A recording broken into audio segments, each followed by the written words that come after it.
पुढची बातमी बघा। एमपीएससी प्राध्यापक संवर्गाच्या चाळणी परीक्षेचा गोंधळ झालेला आहे। एका तासाच्या परीक्षेसाठी शेकडो किलोमीटरचा प्रवास करावा लागतोय। आर्थिक मानसिक ताण वाढल्याचा विद्यार्थ्यांनी आरोप केलाय।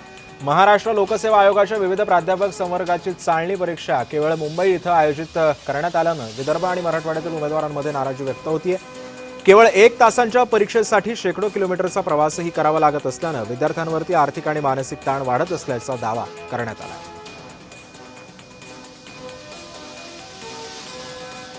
माननीय देवेंद्र फडणवीस महाराष्ट्र राज्याचे मुख्यमंत्री यांना आम्ही निवेदन दिलं आणि त्यांना एक मागणी अशी केली आम्ही की मोठ्या परीक्षा फक्त JEE जर का आपण सोडलं तर त्या व्यतिरिक्त परीक्षा या नागपुरात होतात, MPSCच्याही होतात, UPSCच्याही होतात, तर आपण किमान मराठवाड्यात छत्रपती संभाजीनगर आणि विदर्भात नागपूर, अमरावती अशा विविध जिल्ह्यात आपण हे सेंटर द्यावे अशी आम्ही त्यांना मागणी केली आहे।